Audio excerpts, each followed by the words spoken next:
Pinstripe Bowl. Ferentz set to match Fry's win record. Iowa coach Kirk Ferentz is on the brink of a milestone when the Hawkeyes face Boston College in today's Pinstripe Bowl. The 19th-year coach will match the 143-win total Hayden Fry recorded over 20 years with Iowa's next victory, and the first chance to share in being the Hawkeyes' winningest football coach comes today at the Pinstripe Bowl. Ferentz downplays it all, but conceded Tuesday it would mean something to him to be shared the honor with the coach who hired Ferentz to be an offensive line coach at Iowa in 1981. "I've always felt very fortunate to be at a place like Iowa, and that feeling is no different today than it was in 1981 when Coach Fry gave me an opportunity," Ferentz said, crediting players, assistants and staff members for the assistance they have given him over the years.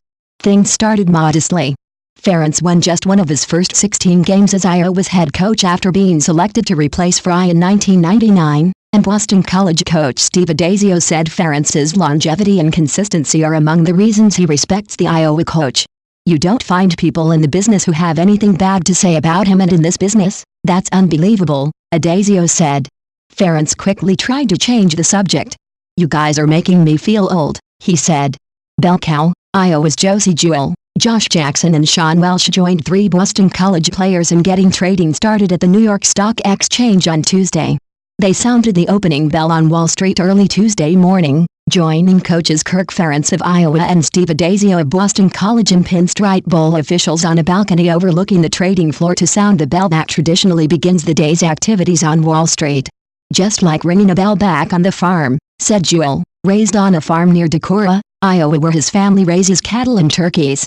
The Hawkeyes and Eagles heard about the history over the exchange, enjoying breakfast in elegant surroundings before heading to the trading floor with New York Stock Exchange officials and adding his name to a registry of dignitaries who have had the honor.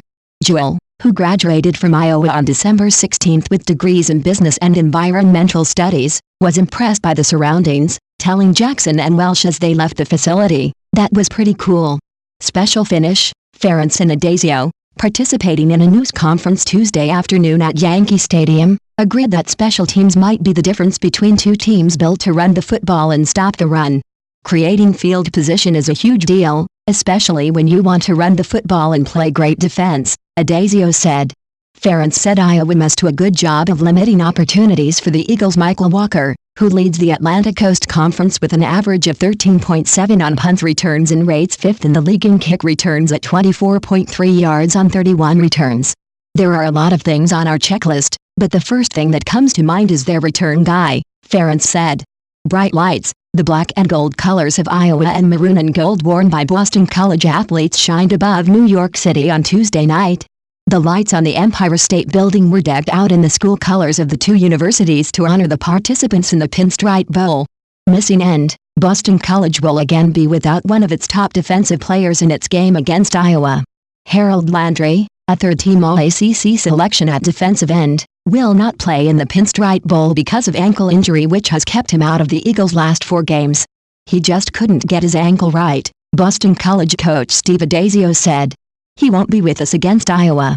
Landry led the Football Bowl subdivision with 16.5 sacks last season. A new look. Jake Gervis and Imani Hooker will start at the safety positions for Iowa today, but it's possible that two underclassmen could find themselves with a new role for Iowa in 2018. Defensive coordinator Phil Parker has suggested Iowa could look at one or both could transition to outside linebacker, where Ben Neiman now starts and is among 3 graduating seniors at the linebacker position. "It's a move that current senior backup Kevin Ward made earlier in his career. It's something we might be look at," Parker said.